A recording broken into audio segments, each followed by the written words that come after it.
What is going on out there, peeps? Okay, so here's your Iraqi news update for today because quite a few new articles came out since this morning. Look, we all know that the 10th and 11th starts the big meetings with the United States, the United Nations, the World Bank might be there, but we know Kuwait and Saudi Arabia are supposed to be there as well. So people say, what are we looking for? You keep talking about these meetings. What we're really looking for is for the United Nations to feel that Iraq has done enough so that they can, have control over their own sovereignty. That's what we want. You see, the reason for that is this. If Iraq is a sovereign nation, in order to be a sovereign nation, they must have an internationally recognized currency. In order for us to benefit from any kind of rate change, in order for us to be able to run down to the bank and do any type of rate change, their currency must be recognized internationally. So this is a big deal for us. This is what we hope comes out of this. We know that Blashart has been over there talking with Halabasi. We're hoping whatever issues between Kurdistan and Iraq have been ironed out. So to the next couple of days, let's put it this way, the rest of the week is going to be very, very interesting for us. Let's keep our fingers crossed for some big news. Okay, just a quick reminder, you guys, I do have Pimpy's investment chat. It is the same name as my YouTube channel. In here, we talk about all kinds of things from Iraqi Dinar, Vietnam Dong, cryptocurrencies, gold and silver, Jacera, Nasera. I do have a second group that does focus more on the current events, Nasera, Jacera, as well as, things you might consider as conspiracy like 9/11, false flag events, and the whole nine yards. There will be a link to both groups in the description. It is free to come join. Come join us. Now let's get into the updates for today. So, Halabasi discussed with Fiat the issue of returning the displaced and achieving social reconciliation of the liberated cities. Okay, so for those of you who don't know what happened, a couple years ago, ISIS did take over a big chunk of Iraq and decided to establish a caliphate there.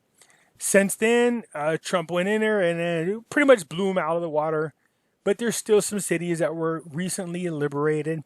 And so what they're talking about is how to handle those people who left their cities or were displaced from their cities because of ISIS. So good, we want that to happen. The two sides discussed the role of the security services in tracking down the remnants of ISIS and working to return the displaced and importance of achieving community reconciliation in the liberated cities. Let's hope that happens. The Amera Alliance reminds Iraqi negotiators of the parliamentary decision and invites them to benefit from the Maliki negotiations. Wow, what are we going back in time here? What do we got? Okay, the Al Fatah Alliance issued today, Tuesday, a statement on the strategic dialogue scheduled to start tomorrow with the United States, reminding the Iraqi negotiators of the discussion of the Iraqi parliament to leave the American forces out of the country.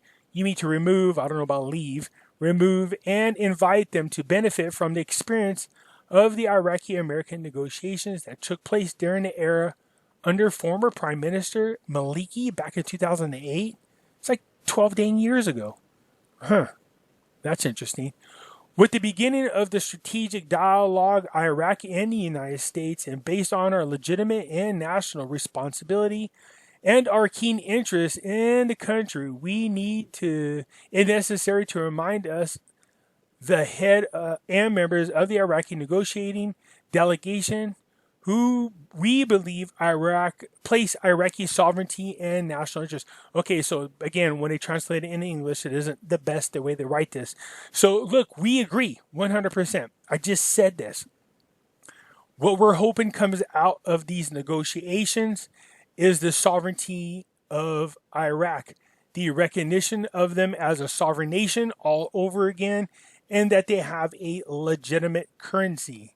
And remind them of the parliamentary that was embodied in the decision issued by the House of Representatives back on January 5th, 2020, which stressed the need for foreign forces to leave Iraq to protect national sovereignty and not to be lenient in front of these higher and national constants. Okay, so yeah, wow, I tell you what, I don't think Trump has a problem with leaving Iraq. This is something he said he wanted to do, was stop these endless wars, so much so that he's even pulling us out of Germany, which is interesting.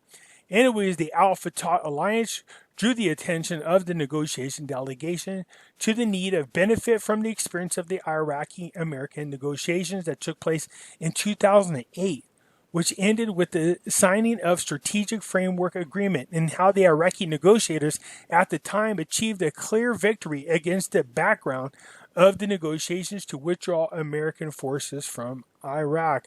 Yeah, you have Trump in office now, not back in 2008, but now. I don't think it's going to be much of a struggle to get this man to pull out of Iraq. We also want the same thing, and that is for them to be recognized internationally. So, Al-Fatah stressed the importance of the decision of the parliament consensus to leave the foreign forces is a strategic goal that our ideal Iraq people aspire to, who made great sacrifices in defense of their lands, borders, sovereignty, dignity, security, and stability. Well, the stability didn't come till recently, especially once Al-Qademi was voted in as PM. Things seem to have tampered down. This is good. This is what we want. So look, they're not talking about anything in here that we didn't already talk about.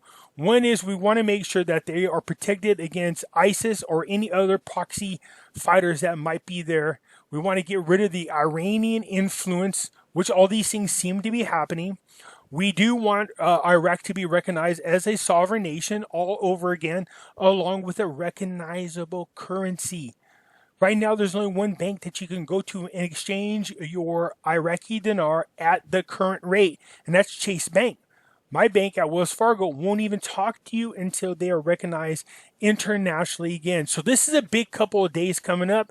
I feel really positive about it. Let's keep our fingers crossed. This week's a big week. Al-Fatah Alliance pledges absolute support for the success of dialogue with Washington. Well, yeah, you should. Qademi announces the closure of the offices of Al-Haq movement in the central and southern governance. Okay, so that might mean something. So the General Secretary of, I'm not even going to try to pronounce these people's names. Okay, in the name of Allah and Merciful, for the sake of this, we decided to close the movement's office and all of the central and southern governments from the date of this decision until further notice, with the emphasis on the movement's people and its mass organization to continue their activities and provide what they can serve for the people, especially in a special circumstances that they pass through. Okay, again, this is whoever they are, it's big over there, but it has nothing to do with what's going on now. The cabinet approves the cabinet approves the prioritization, good Lord, of the spending items. The Council of Ministry agrees today to reprioritize spending items in line with the financial and economical reform adopted by the Iraqi government. The media office of the Prime Minister stated in a statement that the cabinet held its regular session today, headed by Prime Minister Al-Qademi, which was devoted to discussing a number of issues and topics on its agenda. He added, the sessions discussed the financial report, and it was agreed to reprioritize spending items in line with the financial and economical reforms adopted by the Iraqi government, which leads to the first package: salaries of senior state employees, double salaries, treatments of imaginary employees. What? Double salaries, treatment of imaginary employees. Okay, so let me kind of translate that to you. What was happening was a lot of members in parliament created a lot of fictitious employments. They were imaginary employees, and they were double dipping into the cookie jar. They were getting paid for themselves for employees that didn't exist. That was corruption. So that's what this is talking about, is them addressing this issue. Okay, so we agree with it. They need to get in there, clean this kind of stuff out, because I would imagine there is a lot of money going to places that it should not. when it could be used elsewhere. Okay. This one I read earlier, it's about securing the salaries of the Iraqi people. Okay, so again, let me just come full circle and just say this. We know tomorrow starts the first stage of negotiation with the United States and the United Nations. The IMF is supposed to be there as well. Now, I don't know if they're there now, but we know that the first team is there. They start negotiations on the 10th. The big team starts on the 11th.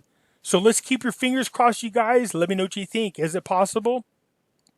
Has Iraq done enough to be recognized as a sovereign nation again? Because that's something we need. They could change the rate tomorrow, and we won't benefit from it if we can't go exchange our dinars because they're not recognized internationally. So you need to keep your fingers crossed that they are indeed recognized internationally, that their sovereignty has been restored, and they have a recognizable currency. All right, you guys, it's looking good so far. This is a big week for us. Let's keep our fingers crossed. Let's go team. All right, I'll catch you later.